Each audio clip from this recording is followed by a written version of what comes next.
Well, let's get John on. We'll get the Doc's thoughts because I was texting John today, dude.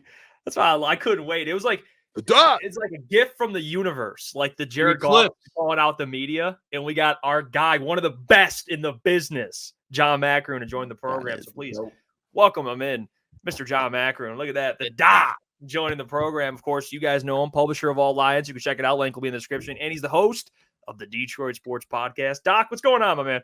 Let's go, Doc. Fellas, you know what kind of night it is? It's a tequila night. Oh, Doc. It's a good night. I should have known. Look, first and foremost, Jared Goff ripping the media is good for business. And we're way up today because of Jared Goff. So thank you. Wednesdays in my business, a little bit slower in the middle of the week. So, Jared, thank you. You put some money in my coffers today. Cheers to that. Hey, and John, what you think? I saw you talking about it. We'll start this off, and the boys got some questions as well. But just your takeaways from it. I know you wrote an article. It's up on Our Lions. But just your reaction to what Jared said. What are some of your takeaways? Kind of what you talked about in your article, which is a must read, by the way. Go check that out. Thank you, boys, and I appreciate the time. Look, I am a media member, but I came to the game a much different way. I started as a podcaster. I felt using this pretty face and this golden voice was going to be the best avenue for me to be able to cover sports in Detroit. And luckily, in 5 years of podcasting weekly, I built a loyal audience that has now carried over with the partnership with SI and Fan Nation. So to me, the reason why all the media members quote tweeted, and I want you guys to understand this concept, because you guys are growing a brand. You want as many viewers as possible. So when the quarterback of the team hyper focuses on Wojo's one question and says the media loves to focus on the negative, when all year there were predictions that the Lions were going to win the NFC, a guy like me who is prone to be more bold and say and speak his mind, I predicted the team would potentially win 13 games. When there's this overwhelming positivity, when the team won their first 2 playoff games, the city is chanting Jared Goff's name. To say that there's a hyper focus on the negative, I just disagree with. I thought that the media was fair in giving the team their flowers, and also recognizing too, though, there is a bigger league out there. Wojo asked, look, a lot of the national media is going to talk about San Francisco, and a guy with a big ego like Jared Goff took offense to it. Now, he's allowed to say it. He's allowed to speak his mind. But when you're a media member and you're trying to build an audience and keep your audience, any situation in which a player incorrectly kind of characterizes it, he incorrectly characterized it. He should have just said, Bob's question, I didn't like it to. But to lump everybody into that one question when by and large the media has been fair is going to have an impact on some journalists and some outlets. And to me, the reason why the media members responded is the same aspect, is the same psychological aspects that he's responding to, is that we are out there every day covering the team and we give bold opinions. We write about the things that the players say. We give good takes and we give takes that we say, well, potentially opinions of things that the team's doing that we don't like. And it can't be universally positive, Booner. It can't be that way. And whenever the quarterback drops a bomb like that, it has a tangible impact on readership, trust. And in my business, my goal is to keep gaining followers, not losing followers. So the reason we say something is if 15 people, for example, are going to take Jared Goff's comments and say, oh my God, I hate the media, I'm not going to read anymore. Well, if I save 2 by saying, whoa, wait a minute, I disagree, the media is a little bit more fair, is not as toxic as you think. If I save those 3 or 4 listeners, then that's the reason why we defend ourselves, because the media did a good job. And look, remember, I want you, again, I've said this on your airwaves and I'll say it again. That's why I act the way I act. Journalism is writing what players don't want written. That's the definition of journalism. The rest is PR. Okay. The Lions have that. Danny Rogers, Tim Twentyman, Mike O'Hara, they work for the team. Now, they do good work, but they spin things positively. So the media's job is to poke, ask questions, ask the questions why. So here's what a journalist like me, I believe I am a true journalist at heart because I ask these questions. What have the Lions won? Jack shit. Nothing. They got to the Final Four. Congratulations. That's Lions good.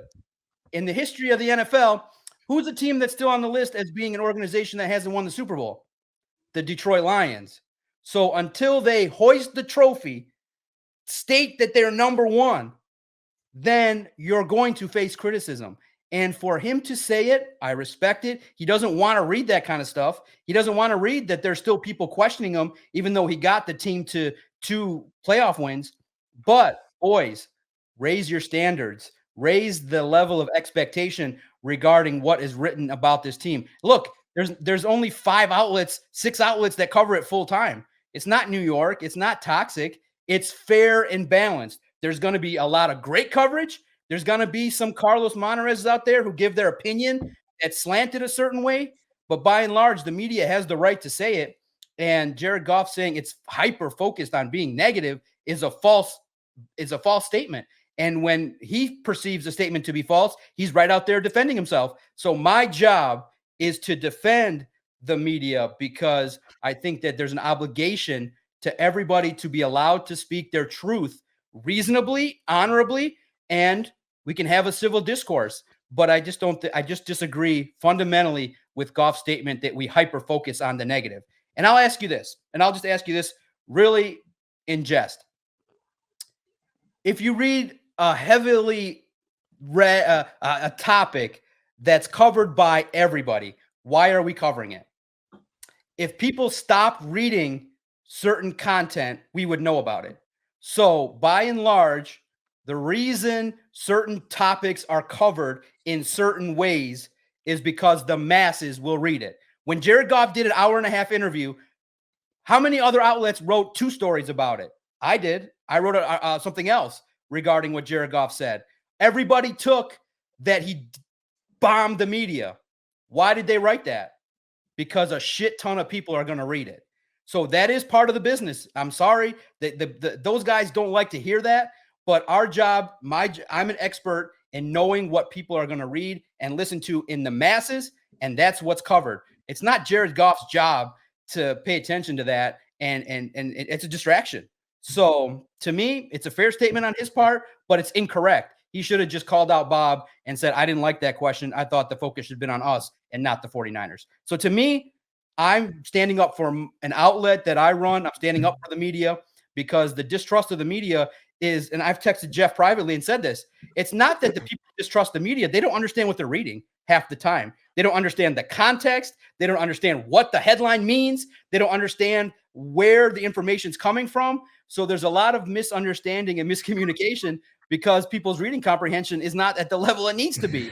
So to me, I get fired up because I'm trying to keep as many viewers trusting the media as possible. And I'm thankful in that when this kind of shit happens, our numbers just go up. I'm just, for some reason, I got lucky and that people can trust me. Knowing that I'm a real person, will stand in front of you and speak on it. Even when the entire fan base will rip a media member, I'll stand here and say, there's value in what we do. There's value in reporting. And remember, journalism is not to kiss the player's ass. Remember, those guys that were interviewing him were not journalists. They're his friends. There's a dog humping the guy on the couch. They're sitting in their socks, having a good time. That's kind of what athletes want to do. He ain't going to sit across from me because I'm going to ask him, why are you worth $50 million? I don't think you're worth that. And I'll say it to his face.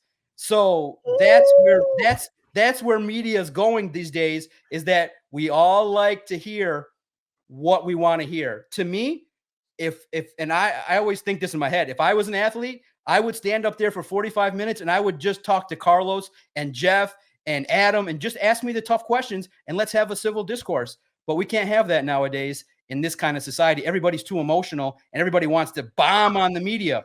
It's not right. Listen, if you don't like an opinion, share it with the writer who wrote it. But it doesn't discount the value and it doesn't discount the media who are busting their ass trying to keep their readers and keep getting paid to do a really amazing job. Yeah. That's my opinion. No, and Look at John coming with the John heat. just went off for a second because right before he got out, I went off about it as well. Okay, hold on real fast before your opinion. Look, here's the comment right away from this SUS. He says, sitting there to get clicks. No shit. That's the basic of the job. I want to write. Listen, I love sports. On Tuesday and Wednesday, I watch the Premier League. Am I going to do a podcast about the Premier League? Fuck no. 5 people are going to read it. I write about the shit that people are going to read in the masses. So yes, we want to write the stuff that people read because that's value. That's where the editors get happy with us. So that's the job. Yes, accept it. And there are people, maybe they're shy to say it, but my job, and I do a damn good job of it. And I'll tell you why. I'll share some news. I've already shared it online, but I'll share it with you guys. The reason we do this is that we want to bring information that's entertaining and, factual and also relevant.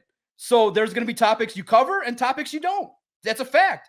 I'm not shying away from it. But in the end, I don't have to write for clicks because I already built the audience. So I did it the other way. Everything I write will get read because I already built the audience. I did the work. Cooked. All right, John. I'm trying to. I don't even know. I think all of your points were good. I don't know. This is how I took it today, and you could kind of correct me where I'm wrong with this, John. It's just like I think to the point to where like Jared brought this up, and then like it even like goes to the point to where within a couple days there's everyone, and I know it's the job of journalists, and we talk about it on our show, and we do the same thing, and because it gets clicks. Like Jeff put a video out about it earlier today because it gets clicks. But I think that's like to Jared's point a little bit, to where it's like, hey, anything negative that like everyone in Detroit, whether it's media, fan base, like me, like the Booner, like anyone, everyone's gonna run with it, and it's like okay. Like, and I'm sure you watched the full interview, John, because I went back and watched it, and he talked about positive things about Dan Campbell, about how great of a coach Dan Campbell is. He talked about so many different guys, Josh Wright. There's just so many different things in that interview, and the one thing that gets taken out of it is like the media in Detroit and everything's so negative, and it's like, all right, it almost proves to the point to where it's like this is what he's talking about a little bit, and I get like, hey, you have to win games to get positive, positive. What are the views and things for people to click, and the clicks do come from the negativity. And just to me a little bit, it's there is a table, and I could be wrong, you've been doing this way longer than me, but there should be like a table of like let's turn the book here to where let's like the Lions are going to go win a Super Bowl next year. We could talk the negatives, but what about some of these positives that he talks about? What about some of these things that he talks about? So I do get like I see both sides here, because we do shows as well, we love the clicks and we do that, but at the same time it's like as a fan, it's like as a Booner Path, I sat there for months trying to get SOL fans to convert over to this brand new Lions and say, hey, listen, guys, this is a different organization. When are we going to start turning that table? Like, in like when I used to have these arguments with the heavyweights all the time with Jared Goff and some of these, like the CJ Gardner-Johnson, all these different things. And there was just these arguments, and they're like, it felt like it was the SOL thing. And it's like, hey, if we're going to criticize him, go ahead, Jared. Like if I'm going to say something bad, like CJ went at easy, say something back to us. I'm going to take it and move on. Like that's where I'm at with it. I think it's okay that he says something, in my opinion. Again, I'm new to the game, but I just think it's, hey, like there is negative in like you said, in the journalism, you have negative takes out there to get the clicks. So it's like, he wasn't wrong on that. But it's more so maybe just calling out all the media. I don't know if that's like the wrong way to do it. I just think it's like, hey, go ahead, Jared. Like if you want to say that, put that chip on your shoulder, go win some football games. Am I wrong, John? Am I wrong? Let me put it to you this way, in a different way. Okay. I wrote a story that said, hey, there's an NFL analyst that said Jared Goff can win the MVP. He can win the Super Bowl.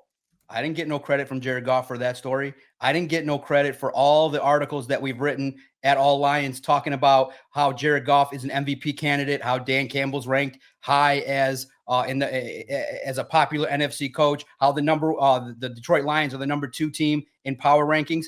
I don't get no credit for that, and I don't want no credit for that. People read it. They understand what I'm about. That's why I am in the position I'm in. I already have the readers. I'm speaking up for those that are losing followers, that are in a position where they could lose their job if their newspaper shuts down or their blog cancels them. I can't be canceled. I own the outlet. I'm fine. I'm set. And good news has come my way. I've been blessed. What I'm saying is that Jared Goff told half the story, and the Lions fan report that shared it shared half the story. Exactly. He shared the most negative, damning thing that he found in the hour-and-a-half interview. Now, I just asked the other media members, okay, you should write. We're going to have more stories from the podcast beyond just the statement that he said. But we have to cover what he said about the media. People are going to read it. But in the media, the number one thing that the players would like, they don't mind if it's negative. They want it fair and balanced. So when Jared Goff makes an incorrect comment, that's the basis of my defense. His comment is incorrect. There is not a hyper focus on the negative. There is a focus on things that people like. There's focus on things that they don't. And in that same presser, go back and watch it. There were questions that were about the game, about the team, about matchups. There was so much more. But what did he take offense to? The perceived insult that bruised his ego. Why? Psychologically, he ain't over the fact that the Rams traded him. That's what's happened. And he said it in that very comment. You know, I'm all up in my head too much. Why is he up in his head? Because the number one thing that damaged his ego and damaged his heart was the team that made him the number one pick dropped him like a bad habit. He's butthurt. He's sensitive, and he doesn't want to be perceived to be on a team that's not good. So for Jared Goff, he's displacing his own insecurities onto the media. The media in town, in Detroit, does not overly focus on the negative. It's fair. It's balanced. There are fan networks. There are fan blogs that will leave out negative topics and write how great the Lions are. So you're telling me that's an over focus on the negative? Yes, it's there. My argument is his comment was directed at one person's question that he took offense to, and he made a comment that's incorrect. There is not an over focus on the negative. It's not, in my opinion. I think Detroit's got a great media market that brings you great in-depth coverage, factually, great in-depth coverage that is of a fan variety, and there are those that will hammer the team. It's the perfect mix, in my opinion. Yes, can certain outlets do better?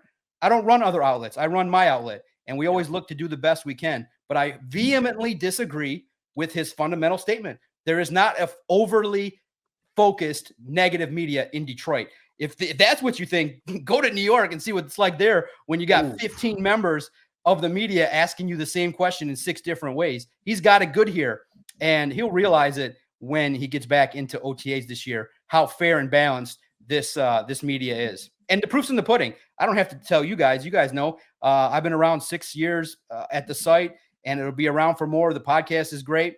So to me, I don't have to worry about all Lions. I'm just talking about a lot of different things. But yes, guys, we are, as part of the job, I have to keep the lights on. There are certain topics I have to cover that maybe don't personally interest me, but I know that the masses will read it and find something in it. So you have to write it. You have to keep the lights on. And I'm sorry, other than, the realities of the business. And if you don't like it, this is what I'll say to any viewer that doesn't like it. You call me a hypocrite. You don't like it. Do it yourself.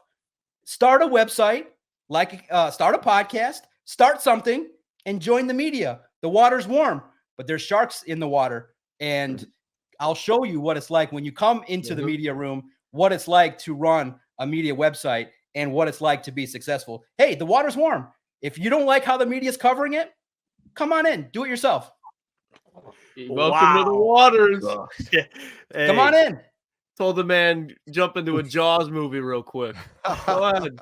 Hey, and to Brent, turn me off, bro. I got news for you. I don't need your readership, bro. I think you don't understand.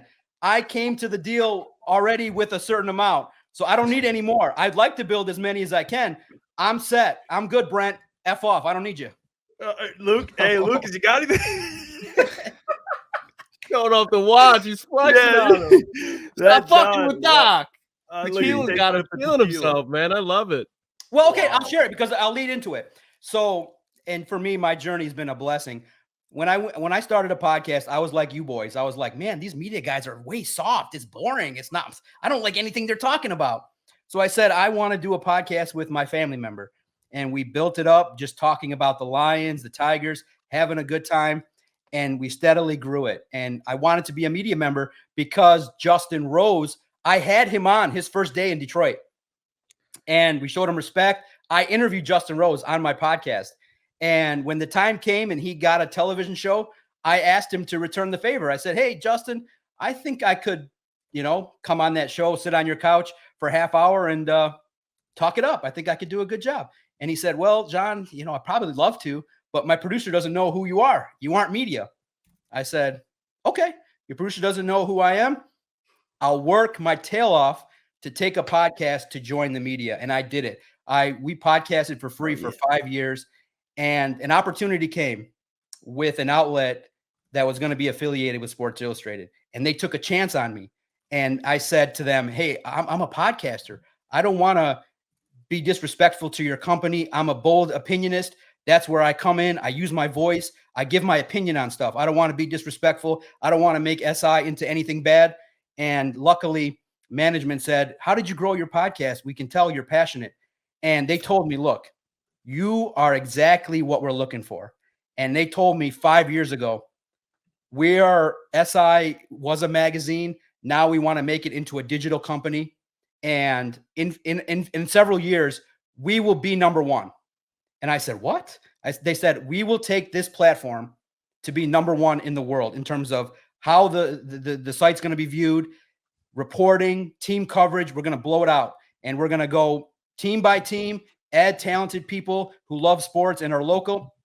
And now when you guys seen it here, because I reacted live to it. So now I'm part of Minute Media that's working with Sports Illustrated. Collectively, Minute Media owns the Players Tribune, owns Send to News, which is a video player. They own FanSided. Now they are collectively the proprietors of Fan Nation that I'm part of. And collectively, it'll be reported. It's been reported publicly. SI is now the number one sports website in the world. Okay. Collectively, we'll have more page views than ESPN. And I'm part of it. And I was told it was going to happen. I believed it. I believed in the model. I believed in the passion.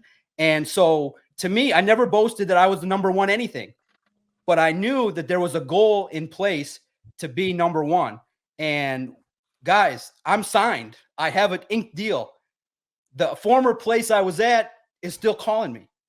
They still want to they're still calling. Why? I got lucky, and I'm a guy that's passionate about covering sports in my way. And I have companies that are, just collectively, the 32 NFL reporters are doing great stuff. We're a tight-knit crew. And because why? We were called podcasters or just contractors or idiots.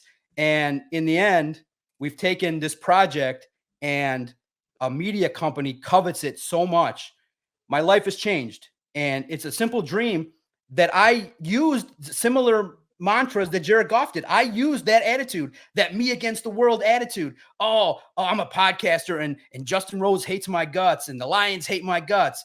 But I didn't take it to that level where I publicly had to say anything about it. I just went to work, believed in the vision, and I can sit here today. I'm going to smoke this fat cigar after we're done. I'm going to kick my feet up. I'm part of the number one sports website company in the world, and they love me. I love them.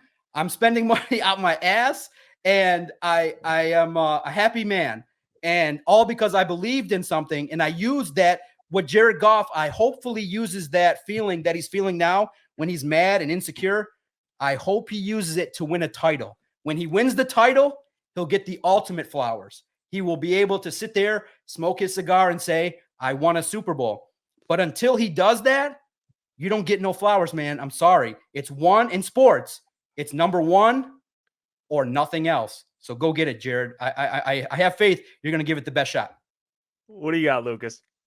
No, I was just the chat. I love the chat. The chat's been keeping me entertained the whole time. Doc's spitting, man. I'm not. I can't sit here and let Jared say something a little bit incorrect. I understand what he's saying. No athlete wants to read negative stuff. They would much rather. Here's a simple thing. If I wanted Jared Goff on my podcast, I would simply have to go about it and saying, "Hey, we're going to talk about where are you in terms of how you rank as the greatest quarterback in Lions history? And tell us about this and tell us about that." You saw the podcast. The guy said he cried when Jared Goff won. A man said that to another man. I cried when you won the game, Jared. And Jared looked at him for a second and was like, "Oh, okay, man." So to me, that's not how I roll. I don't need to roll that way, but I would love to have conversations, real conversations with athletes. I don't need to blow smoke up their ass. A lot of people do it for them. It's far too much. In my opinion, journalism is poking the bear a little bit, asking Jared Goff, why didn't that offense stop the bleeding against the 49ers? Why didn't the team stop the choking when it happened? Why didn't that stuff happen? Why did you guys choke?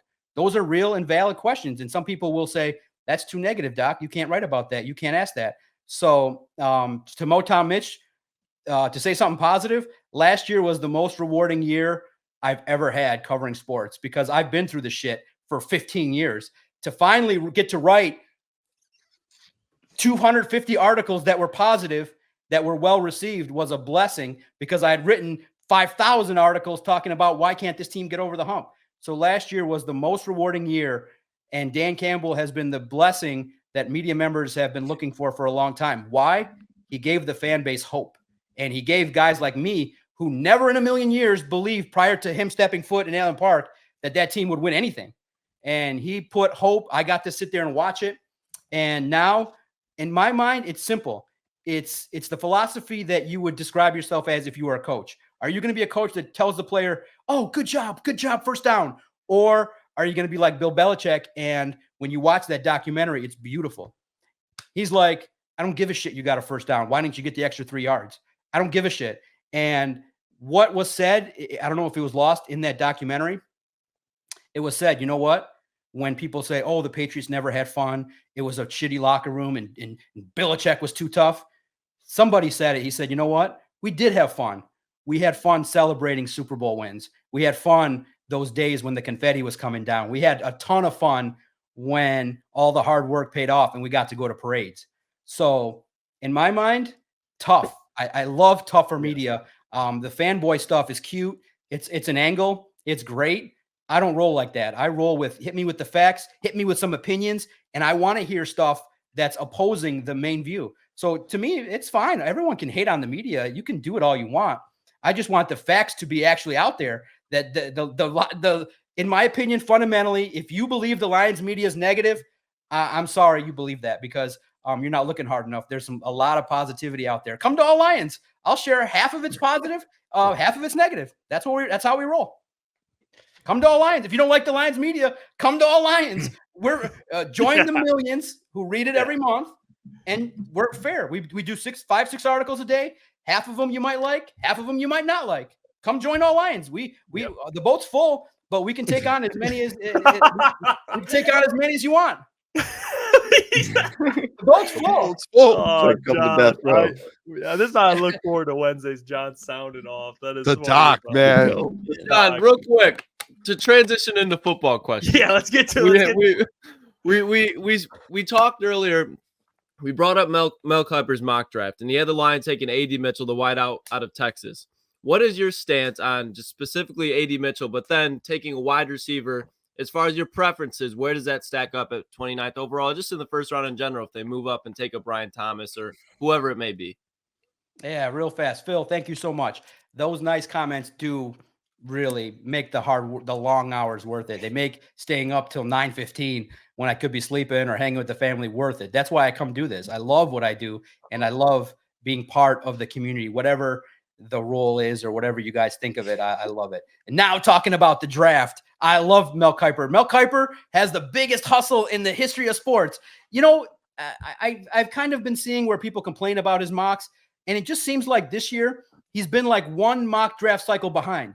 Everybody was talking about Adonai Mitchell like maybe 3 weeks ago, and I just feel like he's just a step behind the process. Right now, we're all on the cornerback train in terms of Kool-Aid McKinstry, Rakestraw, Tyrion Arnold, the visits that are happening now. So it just feels like Kiper's in the mix, but he's like 3 weeks behind. I like Mitchell. I think he's got a great wingspan, can do things.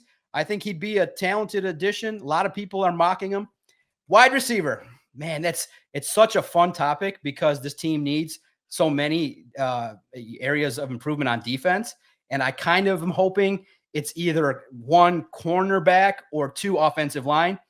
But to me, offense sells tickets, and you have an elite offense And if you add, whether it be Keon Coleman, who I love, who's a game wrecker, a guy that could change the dynamic of a football game, or you add a Mitchell, or you add Leggett, or you add somebody else down the road, maybe you trade up for Thomas, maybe you make a bold play.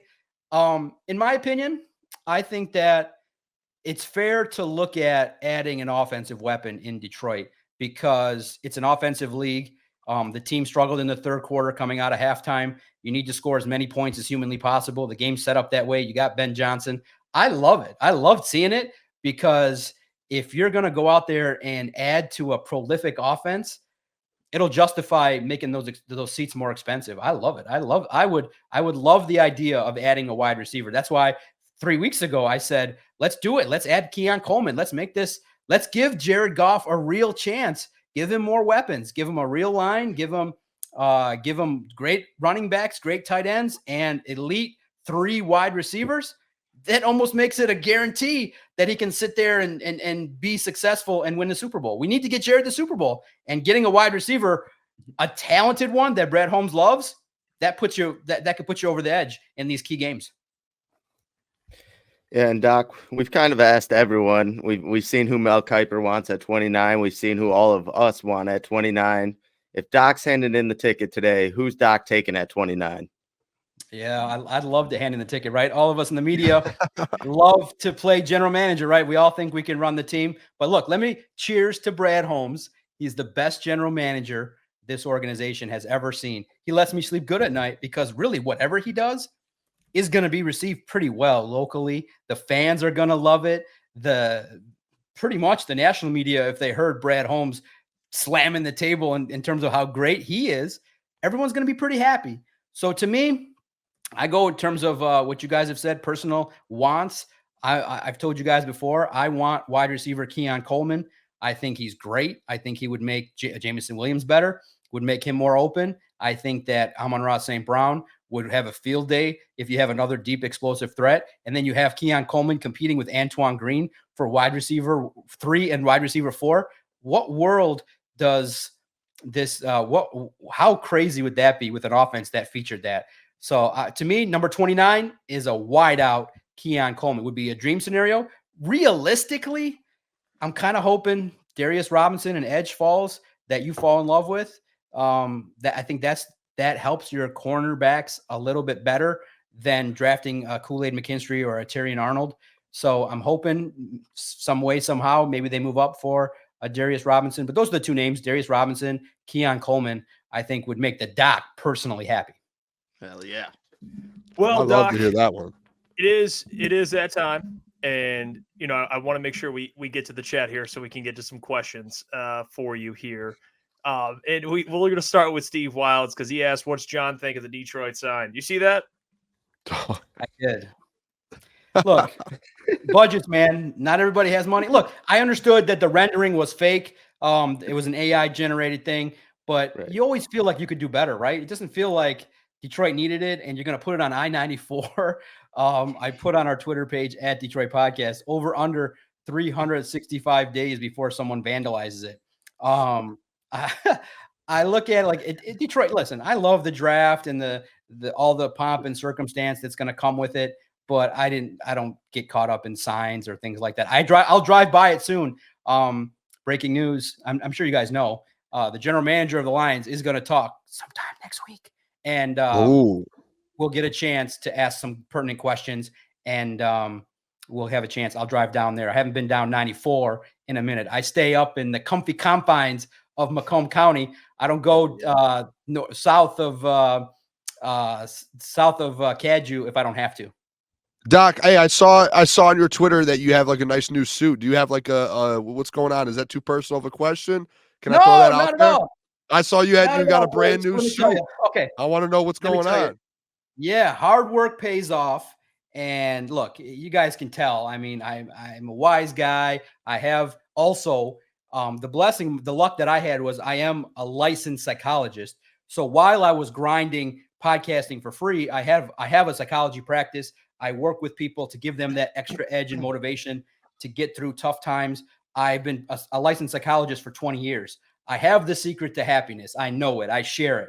I love working with athletes. I love working with sports people behind the scenes regarding how to get them to the next level. And so I've been blessed in life, but this media contract is a blessing, and it's something that, you know, I had before. I just wanted to keep it going. I've been blessed in life, and I worked hard for it.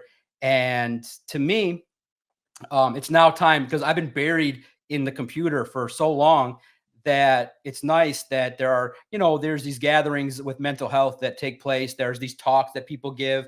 And so there's a black tie event this Saturday, and picked up a fresh suit, fitted, no worries. It looks good. The lady was like, perfect. She got it perfect fitted for the doc. I'm going to look good on Saturday. And I got a busy weekend. I mean, with the little time off that we have, I've jammed it full of activities. Fridays with the daughter, Saturday and Sunday, 2 activities with the wife. And my message to those is to you boys, to everybody out there, is the hurdles are great. I think the book that Jared Goff recommended is great. I'm going to read it. I haven't yet. The story is the obstacles. When the obstacles were put in my way, I said, absolutely not. I'm certain now Justin Rose, producer, knows who I am. Justin Rose knows who I am. And pretty soon, like I said, I only made one request of SI. It wasn't money. It wasn't freedom. It wasn't this or that. They give me what I want. It's a blessing. I hit the God, thank you for what he's given me. I only asked for one thing, and that's why I started doing it. I said, please, I've been a humble guy for 45 years. Let me hype up Minute Media. Let me freely talk about the success that SI has now had. And they said, John, do your thing. They don't listen. You see my Twitter page. They don't watch what I'm saying. And I'm part of the number. I said this. The guy told me, he said, you're working, you're grinding. People don't like you. The media hates you. They call you this. They call you names. You're a podcaster. Nobody likes you. And I said, yeah, that's kind of how it is. He's like, John, you will be part of the #1 sports website in the world. I promise you. Stick with me. And I trusted that man with everything. And I'm grateful. I'm almost going to come to tears, because he told me it was going to happen. And he made it happen. SI combined with the new media company will have the #1 sports website in the world. Bigger things ahead, more coverage, more whatever. And in my mind, it's a dream come true, because, yeah, people will talk crap. But I don't go out publicly and be like, oh, my God. The very first time you guys saw me address the LA Times bullshit that they spewed in their paper was the first time I got authorization to tell the truth. That's what journalism is. Tell the truth. The truth was never that John Maakaron ruined SI. That was never the truth. John Maakaron never came on to fuck up an established media company. That was not my vision. If you thought that a guy that comes from a podcast that comes from a different angle was going to do a shitty job and try to get paid on it, get the fuck out of here. I did good work. I paid people to help me. If I had a weakness, I made up for it by hiring the experts in the field of journalism. So the coverage was always SI was dead. You guys have read it. If you pay attention, SI died 9 times on my watch. 9 times SI died, because people don't understand the truth. So the reason why, and this all brings full circle, the truth matters. And Jared Goff doesn't like a certain aspect of media coverage. I respect that. But by and large, the media has done a great job here. And you would be, listen, I could easily bury all those guys. Easily, I could. But I have the respect of the field that I go to say, hey, wait a minute, fans. There is some value in some of the work that you're seeing. Those boys grind, and they don't get the privileges that I get. They grind, and they're not happy, and they are busting their ass. So for me to sit there on my high horse and hear Jared Goff say that and not make a public statement and say, whoa, guys, there's some good work being done here, I'm doing a disservice. That's the kind of guy I am. You can bash the media all you want. It's not going to matter to me. To me, I'm set. Guys, John Maakaron's happy, and he's set. I made those comments for the guys that are not set, that could lose their job, that could have their company have them on today and be gone tomorrow. So I can sleep good at night because I'm a decent human being. I could easily bury him. I could say, yeah, they suck. And I can easily say that, easily. But I have respect for the work that I saw them do. the work that the people that I respect that go out there, the least I could do is take some heat for saying, whoa, Jared, their work is good. Don't be such a hater, man. That's the least I could do. Yeah. That's the guy I am. But hey, Doc, Boone. Jared Goff is on the Booner path, though. I'm going to guarantee you that, baby. Yeah. All those obstacles, everything like that. Jared Goff is on the Booner path. Jared Goff. I just want to throw that out there. Booner, I want Jared Goff to appear in a sit-down interview with you in a chair across from him. Serious. He will sit with you way before he sits with me. But when he does, I'll be your biggest fan. I'll put a story on every question you ask. I will blog it because I respect what you do and you have the talent to get Jared Goff to sit across from you. It'll be great. I love it. Jeff, Lucas, I want you all in that photo when you're hugging Jared and he's telling you, guys, this was the best interview ever. I'll be your biggest cheerleader. There you go. That's why we love you, John. We appreciate you. Yeah. Doc, look at that. Look, you got a stogie. Go enjoy the stogie, Doc. We'll see you next Wednesday, my man. Check out John's stuff. Links will be in the description. All lines, baby. Go check it out. All lines. Check it out. Give me a fair review. Check it out. All I ask is a fair review. You might like it. You might not like it. But in the end, I've alre't set it up where it doesn't matter. There you go. There you go. John Maakaron. Love you, John. Let's go, Doc. The legend. Legend. Holy fuck.